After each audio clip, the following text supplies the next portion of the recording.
We're glad that you're all able to be here with us tonight. My name is Rose. I'm with the Academy of Science St. Louis. We're very pleased to be partners with the St. Louis Zoo on this long-running and popular science seminar series that covers current and timely topics in science. Many of you are Academy members and friends. For those of you who aren't familiar with the Academy, I'd like to take just a few moments to tell you a little bit about who we are, and then I'll let Jim Jordan, the Zoo Education Curator, introduce tonight's speaker, Dr. Cheryl Asa. She's an Academy Fellow and recipient of the Academy's 2009 Outstanding St. Louis Scientist Fellows Award. We're very happy that she agreed to do this tonight.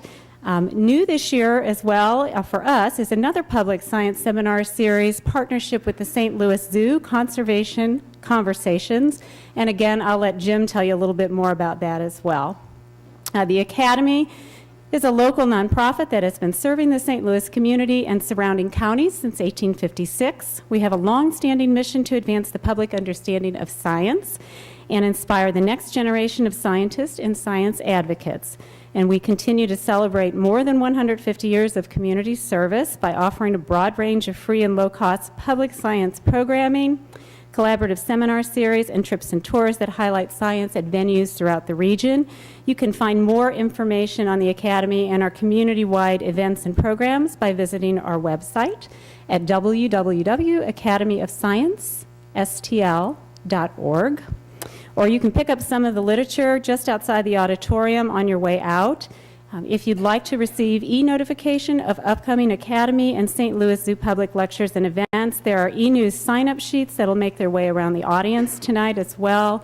There's one outside the auditorium at the visitor's desk. We have stickers as well that we can initial for any students who need to verify their attendance, and those will be available at the visitor's desk after tonight's lecture. If you've already signed your name in prior years to our sign-up sheet, there's no need to do that again. And with that said, I'd like to introduce Jim, who's going to tell us a little bit about tonight's speaker.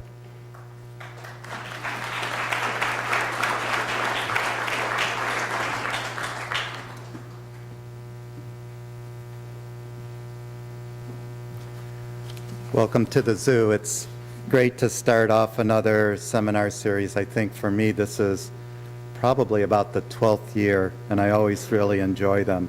Rose mentioned the Conservation Conversations program that the Academy is also co-sponsoring. And on the back of the science seminar flyer, there's a small box that lists the programs that are coming up. Our first one on October 27th, Drying Up Extinction in the Sahara, talks about some of the conservation efforts to census and preserve habitats and wildlife in the very arid and very harsh environment of the Sahara-Sahel Desert. Over the years, the wildlife have faced various threats, and because it is so remote, there hasn't been a lot of conservation efforts until recent years. So we encourage you to come back on Tuesday, October 27th for that. And then later on in November on the 17th, Return of the Peregrine Falcon. And Jackie Fallon will be bringing in her personal peregrine falcon too that you'll be able to meet. So those are two programs of the Conservation Conversations coming up. For tonight's lecture, Dr. Cheryl Asa is a director of research and has been with the St. Louis Zoo now for 21 years. She's studying mating systems in a variety of species and is using the results for managing reproduction.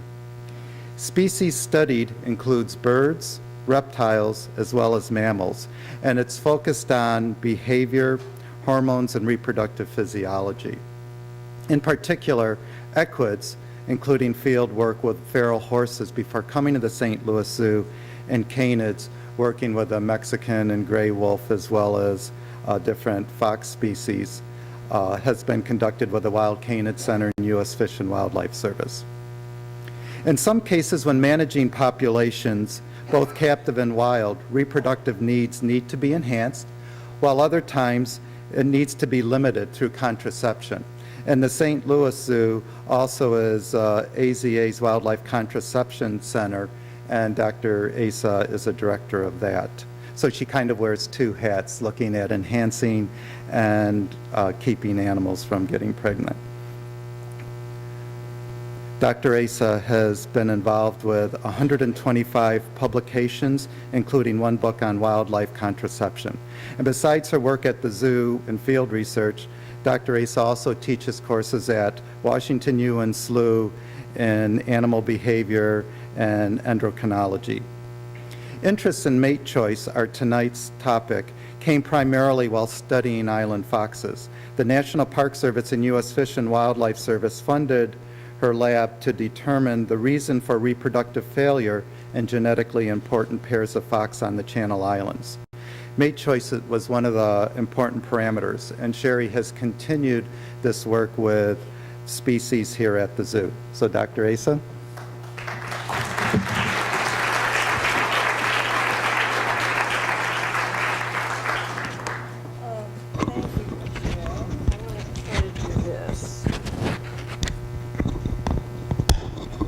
Sorry. So is that okay? Can you hear me? Okay.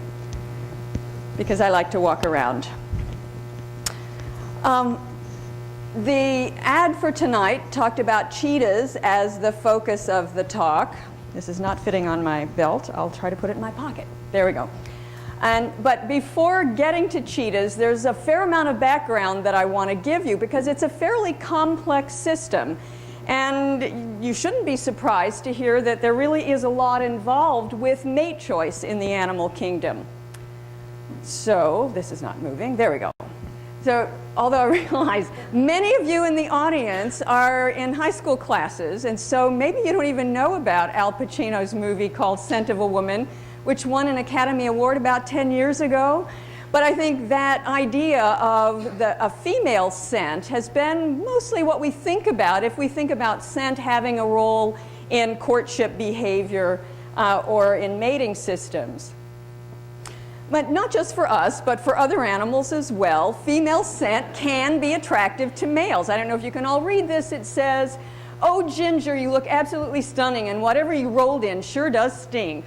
And so Gary Larson, who used to He's been retired for a long time now, and so we biologists don't have nearly as much material as we used to have because he had such insight in animal behavior. He had terrific cartoons, so I still have some of these ancient ones that I pull out because they remain appropriate.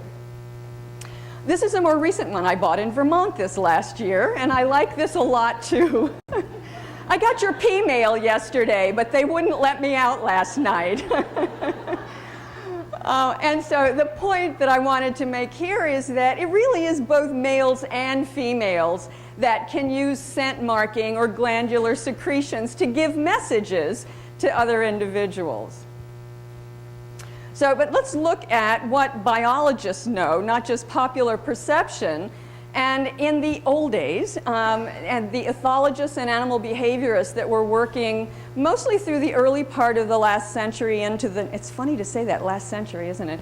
Into the middle of the last century, most of them were male. And so I don't mean this in a sexist way at all. I think all biologists or scientists try to be objective, but you can't help but bring some of your experience and the way you see the world to the work that you do, no matter how hard you're trying to be objective.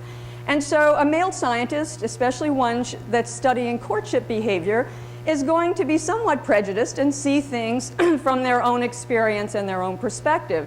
And so what the most people believed in what was being written in the scientific literature had to do with this: males compete with each other and to the winner go the spoils, so to speak. And so the dominant male who won then got the resources, and the resources might be also the females. And it was more or less considered that females passively accepted or were happy to accept the male that won. I mean, he was the dominant one, he was the biggest and the strongest or whatever. But that was the perspective of male scientists, and women scientists, when they began being trained and coming into the field and looking at things, brought their perspective and started noticing other things. So what females do is not nearly as obvious as males who are out there fighting, but if you pay attention and you know what you're looking for, then you can see more things going on. And so females don't always prefer the most dominant male. They don't always prefer the winner. And their choice may be active or it may not be passive. So bottom line is not all females agree to mate with the male who has won the interaction, the competition with other males. And so they show that rejection in various ways. And I think it's actually impressive that females can be much smaller than males. If you look at this great big male compared to the female, she's saying no, and he clearly could overpower her. So she must have some influence. So for most species, it is true that males pursue, but females choose is the way we characterize it now. So what do we mean by females being choosy? Why would females be choosy? Well, it comes down to, or begins with, eggs are large, sperm are small. So that's what we have here. We have a very large egg being fertilized by a very small sperm cell. So this is an electron micrograph of a sperm cell beginning to enter the egg. And so the point I want to make is the huge discrepancy in size. And it's not just size, but that egg is full of nutrients. So the female has put a lot more time and nutrient energy into making that egg than the male has in making that tiny sperm. So the way we summarize this in biology, eggs are large, expensive, and in limited supply, and sperm are tiny, cheap, and unlimited. So they can be wasted. So males tend not to worry as much about wasting sperm. And this is not a conscious decision. This is Mother Nature selecting for these behaviors. And so we look a little bit at the investment that females make. And in mammals, it's really obvious. So in species where females give birth to young, so here we have one of our very pregnant zebras. And so gestation, of course, and for zebras, she has carried that fetus for 12 months, so for a full year. And so she's invested a lot of her time as well as nutrients that are going into that fetus. And then, of course, with mammals, after babies are born, it's only the female that can lactate. So it's only the female that can feed the offspring with milk. So this is another time and energetic investment that females are making. I've put an asterisk after the features where males could contribute, because there are species where males contribute paternal care. And so those are also important, and we'll talk about that a little bit more in a moment. But it's even more obvious with birds, animals that lay eggs, and so reptiles do too, but most of the data we have are from birds. And a male bird can do everything parental that a female bird can do except lay an egg. So the females have to lay the eggs, but also if you think about it, the size of an egg in birds is huge compared to the size of mammalian eggs, and they contain all of the energy that the chicks are going to need during incubation. So it is like that's a gestational package. So the females are still putting in much more nutrient, but the males can sit on them. They can help incubate and provide that warmth that helps the chicks develop. So male birds can do more. But it still comes down to, so sort of getting back to mating systems, it comes down to these large eggs, tiny sperm, there's an investment disparity. So males don't have much to lose with their tiny sperm. And females, though, shouldn't waste time and energy mating with males that are not worthy, that don't have good genes that the female then can pass on to her young. And so mating systems, and this, of course, it's biology, there's variability, but the overwhelming majority of species, this is what you find: choosy females and then males that compete with each other. So why do males need to compete? Well, they need to demonstrate to females that they're a worthy partner, that they're a worthy choice. And so these stags fighting is just one of those kinds of examples of competition. So general male strategy, compete with other males. General female strategy, choose carefully among those males. So how do males compete? Well, they can fight. Even these male hares up here, a kind of rabbit. Boxing in competition. Face off. Sometimes it's just ritualized posturing, and the one who, they're sizing each other up, the one who maybe isn't quite so big then will take the opportunity to move away and not risk injury in actually fighting. Or there actually is a mating system called Scramble Competition, where it's just sort of everybody for themselves. So how do females choose? So, and there are species where males do just line up at a lek, for instance, and females come and look around and what's happening, and they pick the male they like and go away and have a tryst. But the specific signals or features that females look for are influenced across species by the kinds of signals that are important for that species. So their sensory perception. So we and other primates are very visual, and we have a poor sense of smell. But for most of the rest of mammals, sense of smell is really acute, and scent marking is a more important means of communication than visual signals are. So we're going to look at, all of these modes of sensory perception are used in courtship rituals, and we'll look at some examples.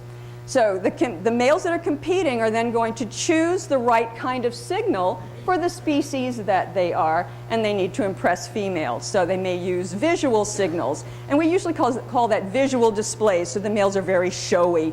So they're showing off their beautiful feathers and their color and their size, although even though that tom turkey looks impressive to me, the females don't appear to be impressed at this moment. So we'll assume they will be later. We'll assume a happy ending. But just some other examples. Even this lizard with an orange dewlap that he flips as he sits on a branch to try to impress females. And here, the mandrills, the male has this very colorful snout and also a colorful rear end, and the female is rather drab. The ultimate showy male, perhaps, is the peacock, and we have them here at the zoo. In fact, this picture here was taken at the zoo, and it's actually been shown that the number of those eyes and how brightly iridescent those eyes are correlate with how attractive the female, they're called peahens, how attractive they find the males. So, of course, we think they look beautiful, but it's been shown that female peahens do also agree that those are beautiful and use that as a feature to select a mate. And I had to put this in. We don't know a lot about insects in this regard, but some of them really are amazing. And this male jumping spider is quite flashy. But bowerbirds, I don't know if you've heard of them, they have a different strategy. They don't really have very showy feathers and they don't have displays, but they build this bower. It's not a nest. It's just a courtship display spot. And depending on the species, they'll have a preference for different colors. So he has gone out and accumulated anything he can find that's blue. Some of this is just plastic scrap, but it's blue. They can see color, and so he decorates his bower, and females are attracted to those bowers. But vocalizations, we don't perhaps think about that so much, but this isn't the time of year for it, but in spring, male songbirds singing outside your window. Well, he's doing two things. He's declaring his territory to other males, but he's also calling to females and hoping to attract females with his beautiful song.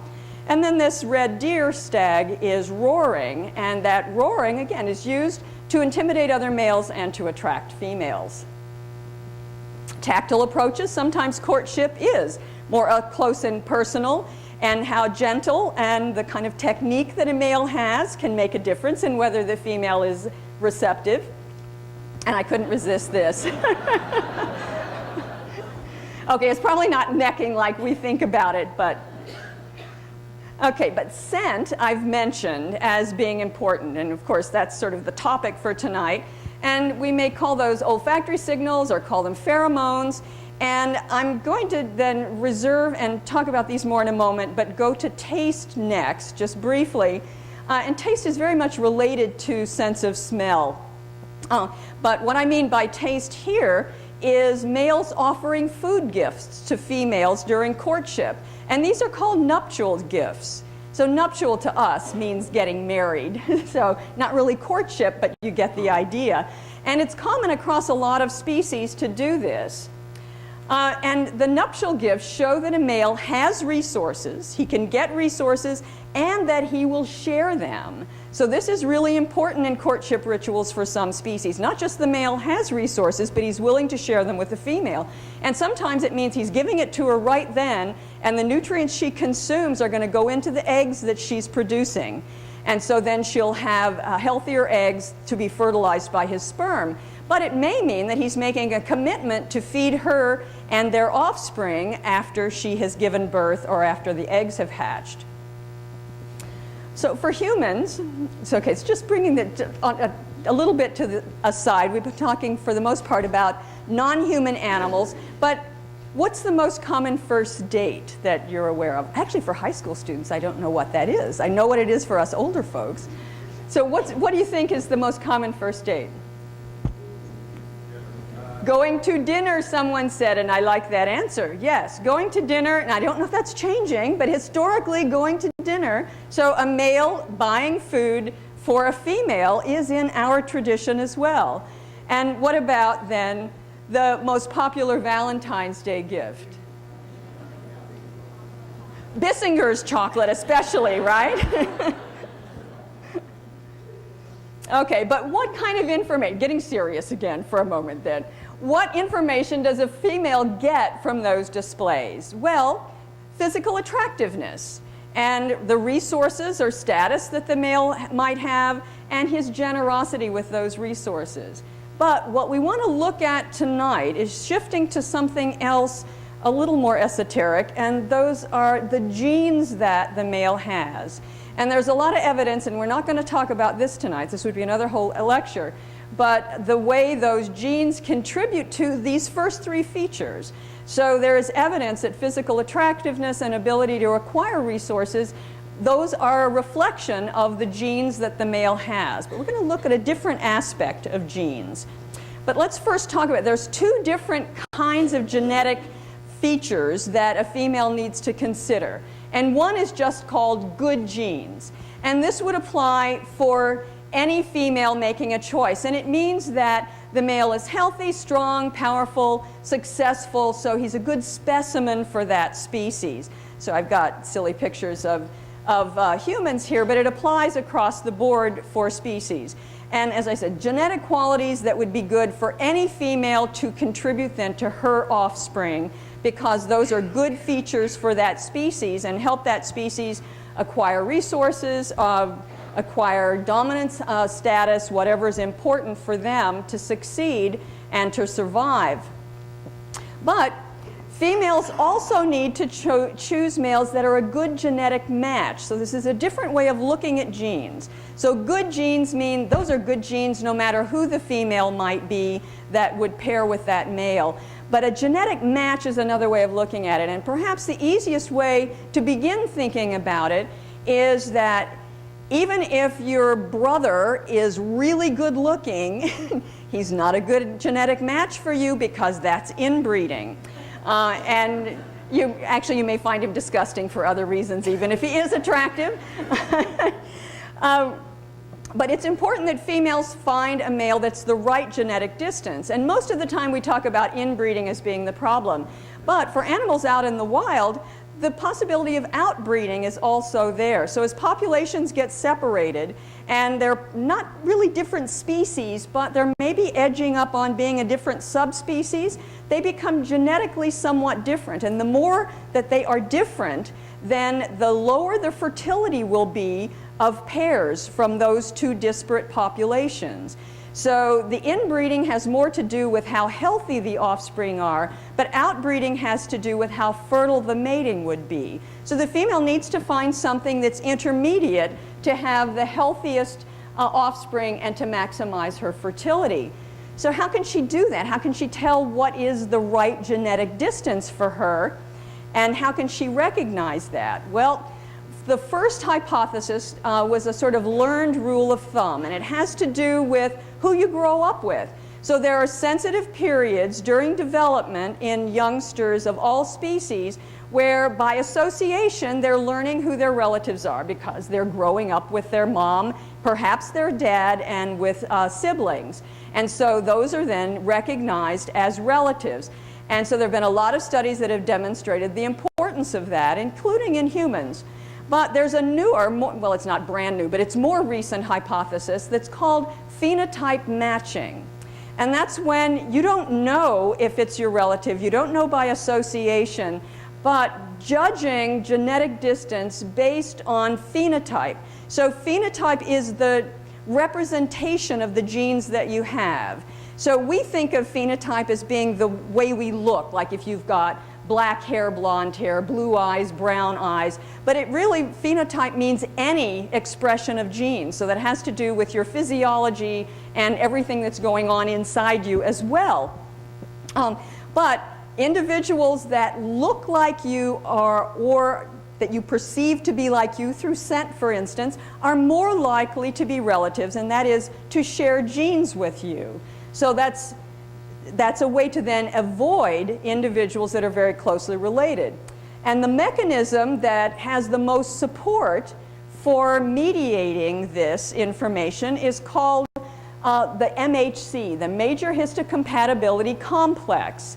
So it's a hypervariable family of genes that was first studied as being involved in the immune response. And if you think about it, recognizing other as distinguished from self is one of the most important things your immune system is going to do. Recognizing an invader, viruses, bacteria, parasites, so that the immune response is mounted against that foreign invader and not turning itself on your body, on self.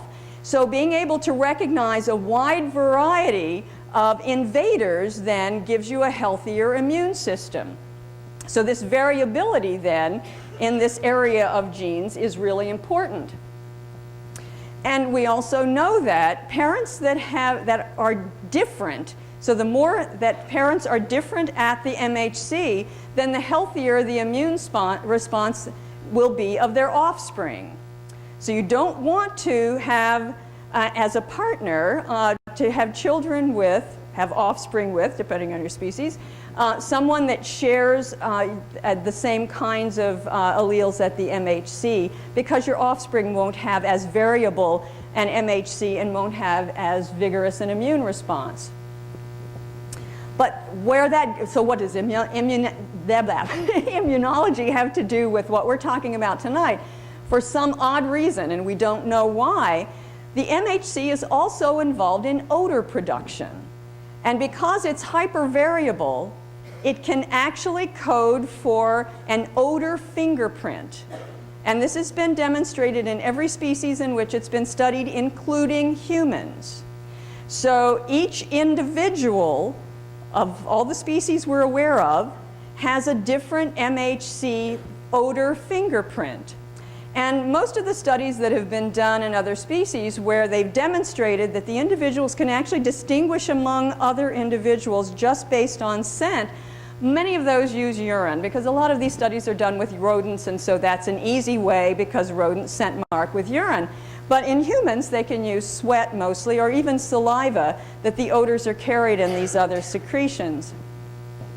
So this is just a representation of one of the kinds of studies, MHC getting into then mate choice, so how an individual could use the information from the MHC to judge whether another individual would be a good genetic choice.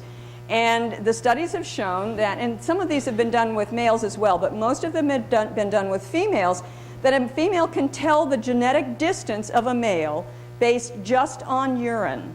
So you can take the soiled bedding from his pen and put it, present these from different males to a female, and she will show a preference for the male that's of an optimal genetic distance. Not too close, where it would be inbreeding, and not too far, where it would be outbreeding.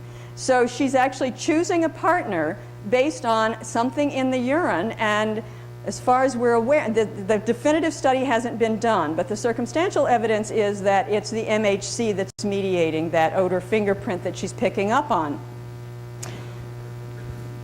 So does any of this apply to humans? I think it's kind of interesting to think about humans, and the odd thing I find in the literature is that first there were all of these studies about rodents, and then it jumped to humans. We really haven't looked at many species in between.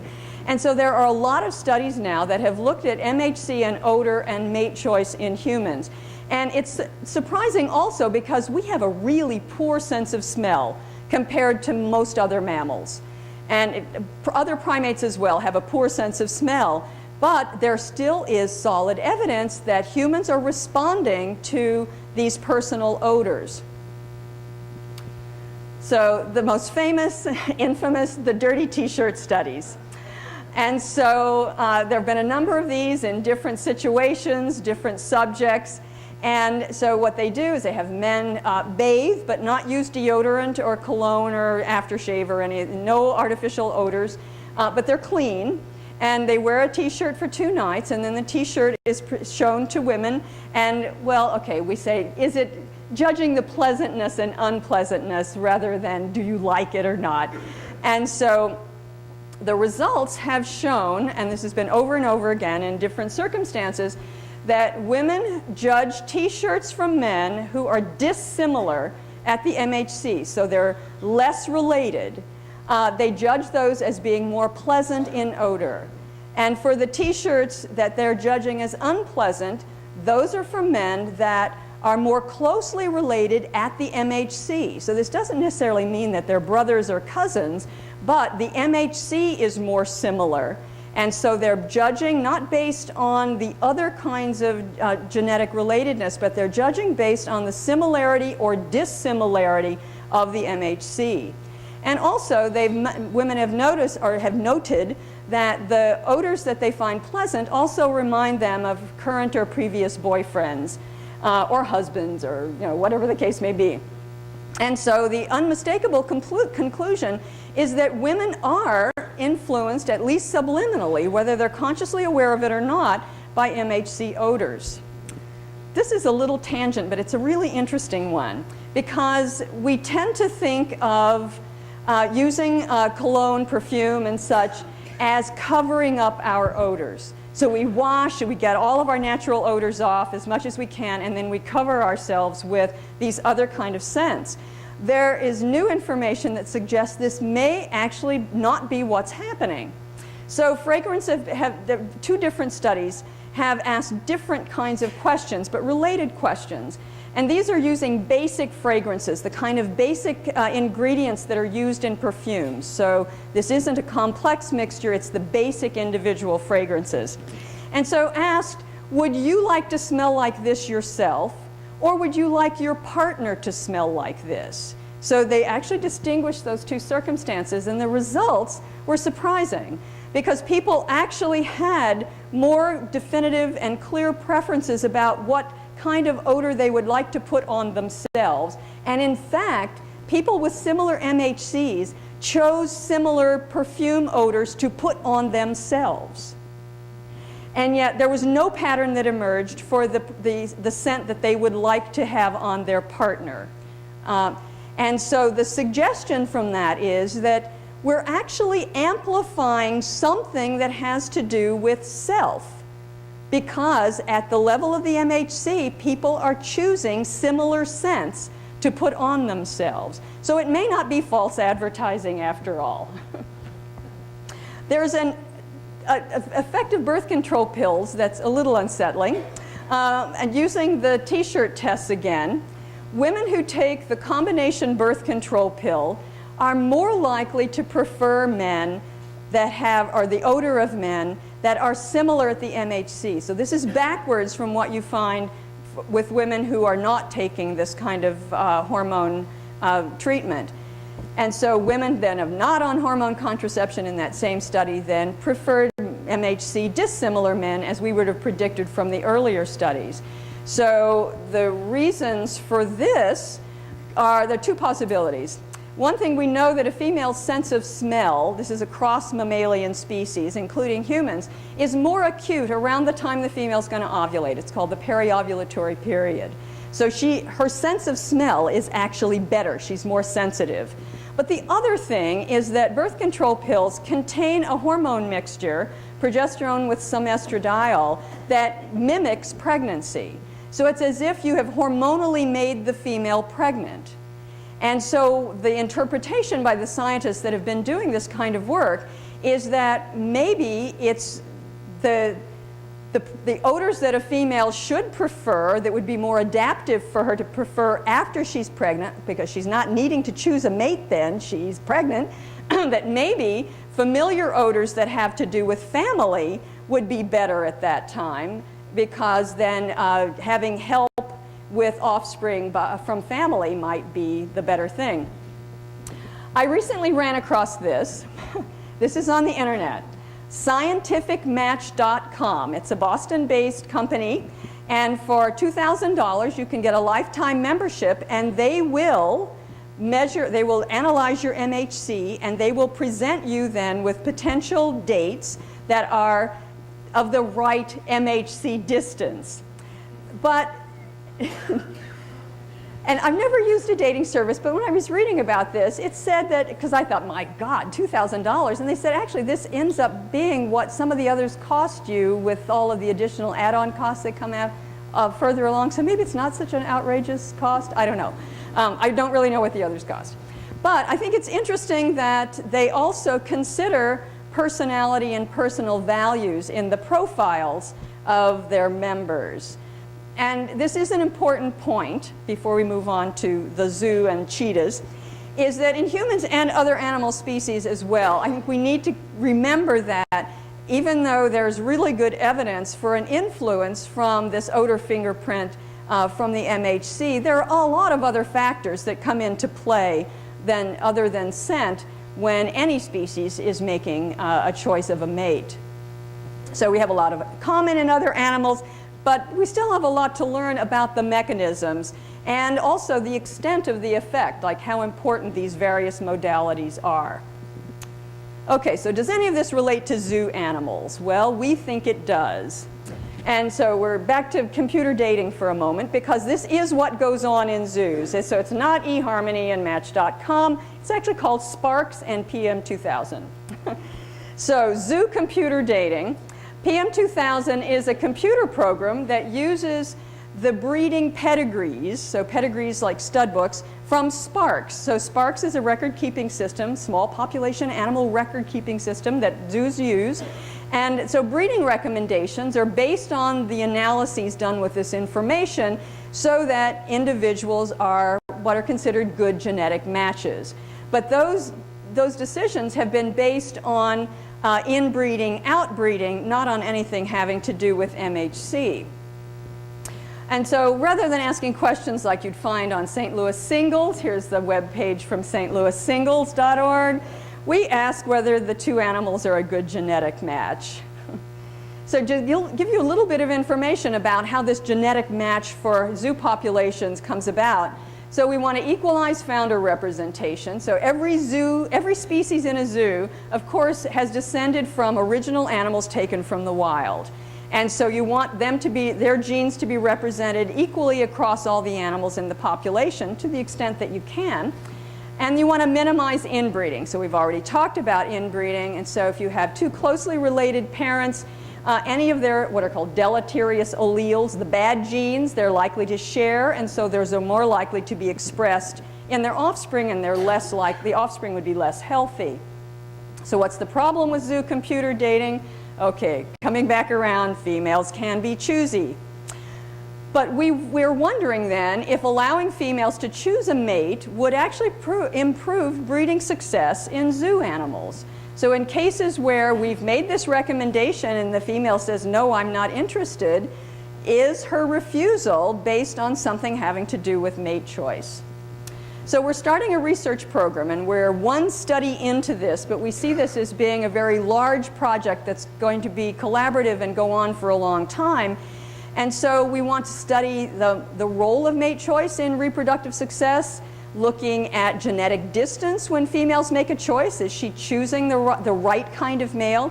And then develop tests for mate choice, like substituting urine, like the rodent example. So rather than sending your female to another zoo to mate with the male, find out before you do that shipment if this is a pair that's going to accept each other. And then incorporate these methods for doing mate choice in our pair assignments. So we've started with cheetahs, as I said. And the reason we started with them is that we know cheetah females are very choosy. So we've been breeding cheetahs in zoos for decades, but our success is very spotty. And it really seems to be if we're spotty. Ah, yes. Somebody caught that, and I didn't even know I had punned. But what we realized after some time went by is that most of our success is because we're lucky when we find a pair that's compatible and like each other. And if they do, then they will produce young. So the study that we've started with is to just see first whether we can use urine to substitute for the male rather than shipping males around for this study. And then if a female expresses a choice, will it reflect the genetic distance of the urine samples? So the study that our graduate student has just finished, females were given urine samples from males of 3 different genetic distances. One very closely related, so it'd be like a father or a brother. One moderately related, like cousins. And then unrelated, so more distant. And what's going on here is this is a male cheetah whose urine marking. So they don't do it like dogs do. So, you know, dogs lift a leg. Cats turn around, back up to what they want to mark, and they spray. So the urine spray is coming out like this. And we have this stainless steel collector with a vessel at the bottom so the urine runs down. Into that, we've got a urine sample. It then is presented to the female in this PVC pipe that's had some holes drilled in it, and there's a piece of gauze in there soaked with the urine, so the female can smell it, but she can't eat it or destroy it. And so the graduate student then watched the female's responses when they were presented with these different urine samples. So her name is Regina Massotti, and she's at Southern Illinois University, Carbondale. And this was done through a collaboration with 15 zoos. So we got urine samples from males from all these different zoos, and she actually went to 3 others and the St. Louis Zoo to run the study with the females at those institutions, because no one zoo has that many cheetahs that you can collect enough data to draw any conclusions. And we're happy to say, well, first, we weren't even sure if we could get females to pay attention. People had told us that, well, the males are interested in scent, but the females aren't. You know, like that old "the scent of a woman" thing. Well, the females are interested, and they did pay attention. And not only did they pay attention and participate in the study, but they chose the males of what we would consider the best genetic distance. But the next phase, obviously, is that this isn't going to work unless we show whether the female would actually choose that male. There might be some other reason she's interested in that urine sample. So one of the next steps will be actually moving some males around and seeing if female choice when she's presented with the whole male matches her choice when she's just presented with his urine. So we have a planning grant, there should be one more there, that we just found out about a week or so ago. And so we've planned, we've got 3 workshops scheduled because this is going to be such a big undertaking. We need to do this with more than cheetahs. There are so many species that the zoo world works with, and many of them have the same kind of problem, that some individuals are happy with the mate assigned to them, but many of them aren't. And so we need to figure out why that's the case and to try to provide a more natural circumstance for them. So what these workshops will do will be bring together experts from the scientific community that study mate choice, as well as managers from zoos, to begin to designate the appropriate model species from the various taxonomic groups, and then we'll design studies that match each of them. So this will probably go on for the next 5 to 10 years as we work with each of these and find out how mate choice operates in that species, and whether we can then use that mate choice paradigm when we make mate assignments for zoos. So we could probably put this at the end of any talk that has to do with presenting scientific information. And I think anyone who's ever done science knows that by the time you've collected data and you're analyzing it, you just have even more questions that you started with. And so with all the species that we have to face, I think that we're going to encounter lots more questions than answers, but we hope we produce some of them, and that we can perhaps make our zoo breeding systems more efficient and more natural for the animals. So that's the end of this particular study, and so maybe if you come back in a few years, I can tell you about some of the other species that we hope to be working with. Thank you.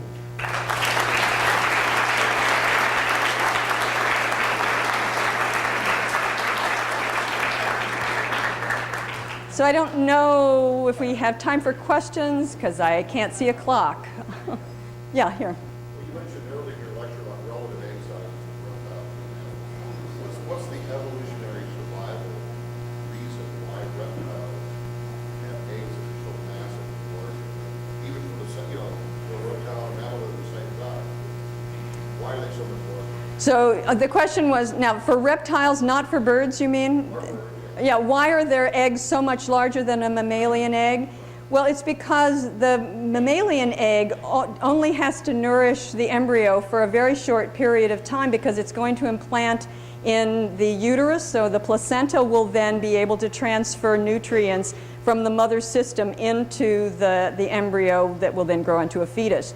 But for animals that lay eggs, all the nutrients that have to be present until the time of hatching have to be incorporated into the egg, so it has to be bigger. Right, no, I understand the mechanism of how that works, but my question was, what's the evolutionary survival? Why is it better to have eggs than to internal gestation? I don't know that anybody has that answer, because in reptiles you have individuals that will give birth to live babies, boas, and you have some that lay eggs, and you have some that have eggs that actually are incubated internally and then hatch. And I don't know that anybody's got good enough correlational data that shows why one of those is really a better strategy than another. They're all adaptive for different reasons. Obviously, you can protect the embryos better if you have them internally, but then the mother's making much more of a commitment. And it could be that being warm-blooded is part of it, in terms of energy allocation and being able to keep them warm continually while they're gestating. But I don't think that question has been answered completely. Question? Yeah?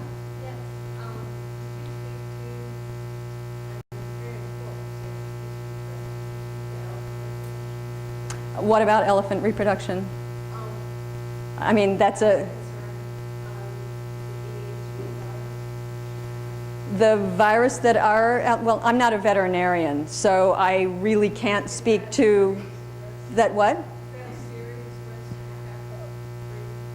Not that I'm aware of, but I'm a reproductive physiologist, I'm not a veterinarian. So the viruses that elephants would be susceptible to are, that's a veterinary question, so I don't feel competent to answer it. Yeah? What species are you thinking about working with next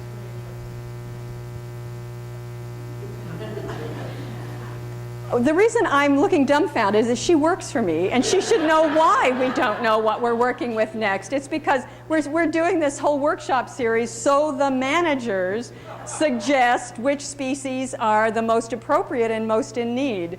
So I thought I said that. Anyone else over here? That was a great tour de force. I love it. But I have a question about MHC and the cheetahs.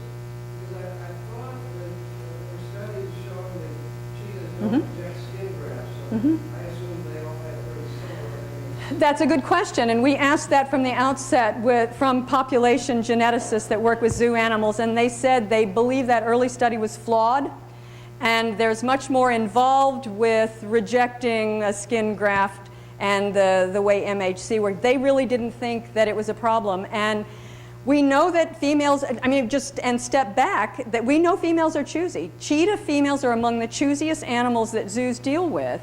And they're basing that choosiness on something. They are perceiving a difference among males. We don't know what that is, but that's one of the things we want to learn. But that's a good question, because there have been studies showing that cheetahs are so, they went through a bottleneck, it seems, in Africa 10,000 years ago or so. And so they don't show much genetic diversity, but there must be enough genetic diversity that females are seeing something different. Yeah, but that's a really good question. Yeah.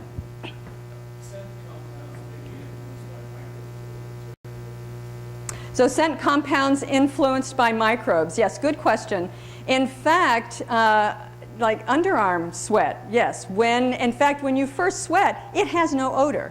It's because there are bacteria and things on your skin that begin breaking down the molecules in the sweat and break them down into smaller compounds that are more volatile and stinky, that sweat becomes stinky. And so that's, as far as I know, the MHC odors aren't much affected by that, because in all the studies that have been done, that's not been a confound that's shown up. Now, these men that wear the t-shirts, they wear them, so they take a shower before bed, they wear them overnight, and then, you know, so there may not be enough time for bacteria to act very much, but in terms of the real world and how, whether people use deodorant or how often they would bathe, it might make a difference. One thing that might happen is that the pH and other things in your skin could affect what flora are there, and it could still be you. You know, it could still be something that represents you, but nobody's looked at that specifically, but that's a really good question. Yeah.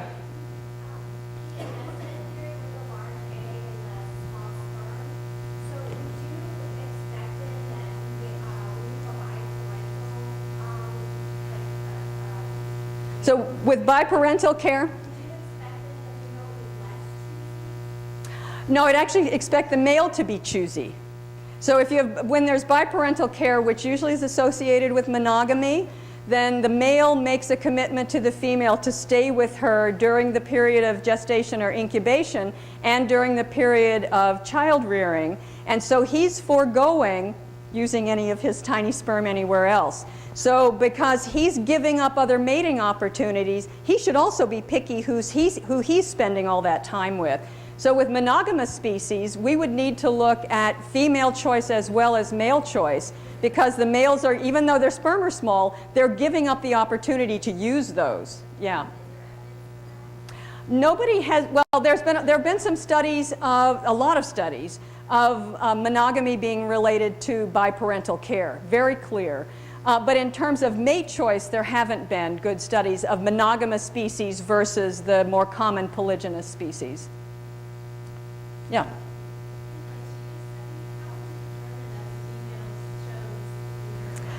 Yeah, that's a good question, and I was trying to be quick and not belabor too much, but since you asked, there are a number of behaviors that a female could show, and they basically add up to how much time and how much she interacts with it.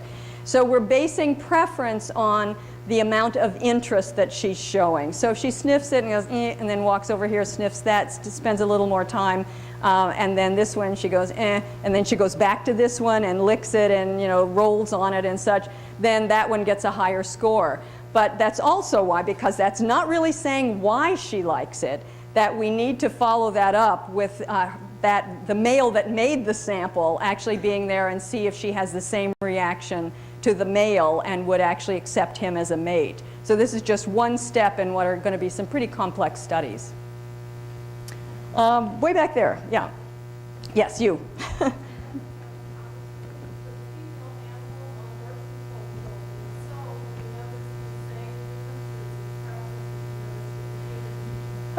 Well, we do have some of our great apes on birth control pills, but we've not done any mate choice studies with them, but I would predict exactly the same thing. And then, okay, here.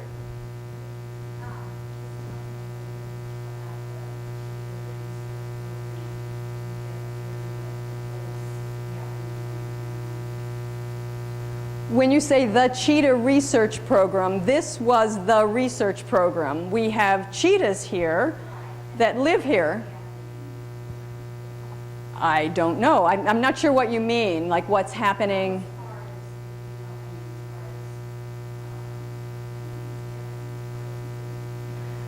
Well, as far as we know, no one's pregnant right now.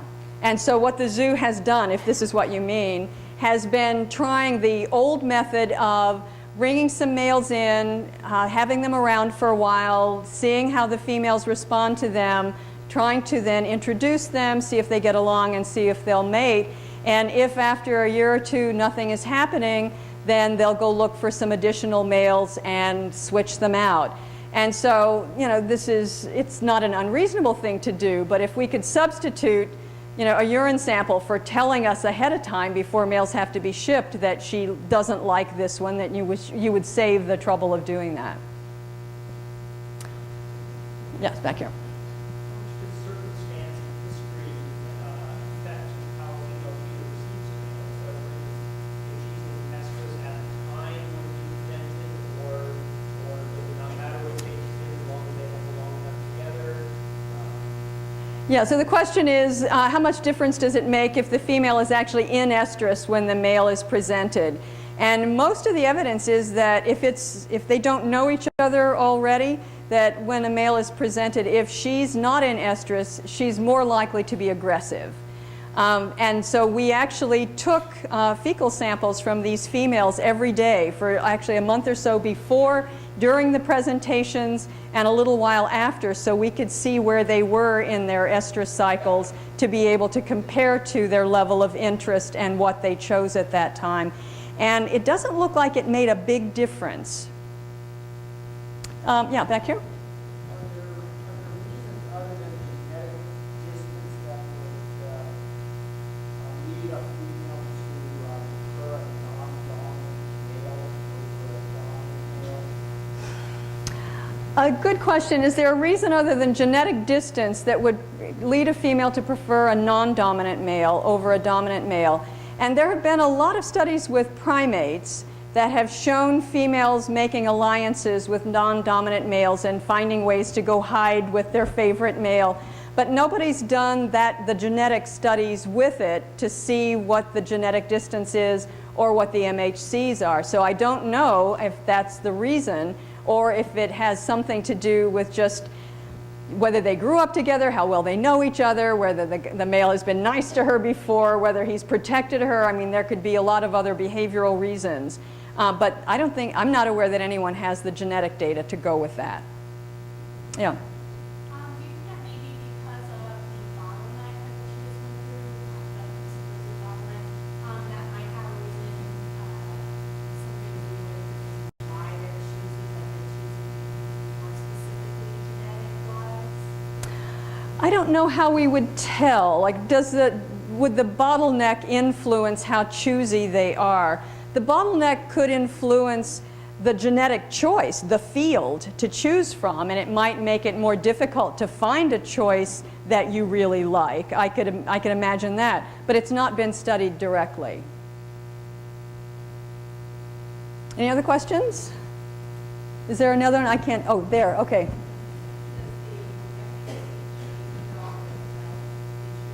No, the MHC is always the same. It's genes. So whether it's active changes according to your health, but the genes are there.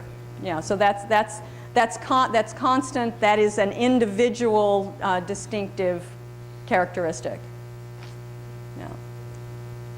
Yeah, I can't always see very well. Was there a hand up over here? There. Okay. The last one was actually very close to what I was going to ask. I was going to ask, does the male sex change as he ages in such a way that his relative attractiveness or unattractiveness would change throughout his life? Well, if it's based on genes, then it would be no. But to the extent it's influenced by hormone levels, it's possible, because in all the species that have been studied, testosterone declines gradually across time, across ages. So older males have lower testosterone levels than younger males do, and to the extent that affects secondary sex characteristics or other features that a female would respond to, it might make a difference. But it shouldn't make a difference at the level of genes. Yeah, back here.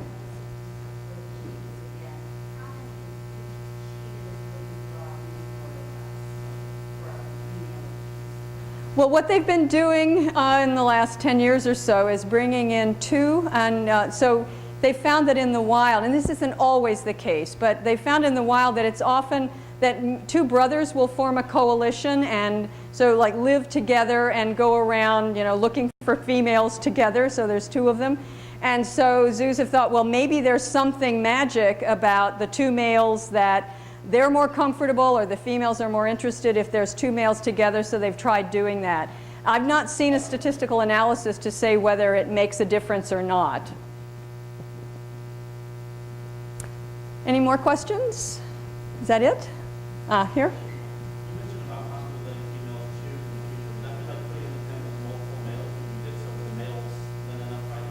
Okay, so he asked, well, how would you actually do that? How would you present multiple males? And when we did this with island foxes, what we did was put each male in like a sky kennel and put the 2 sky kennels in the pen with the female, and then waited to see, you know, which one the female approached and how she interacted with that male. There's a study going that has just completed with coyotes that we've been collaborating with out in Utah at a colony there, and they've got the same kind of, well, they have a female in a center sort of pen, and then alleyways where males can come up, and then they see how they interact across the fence. So there's a way to give them access without actually allowing males to then directly fight. So, you know, even if it's natural for that species for males to compete, when you have them in confinement, we would be really careful about whether we let them have free access to each other, because we wouldn't want them to fight to the point that they injured each other. So we try to find other ways that were more protected. Okay? Any more questions? All right, thank you.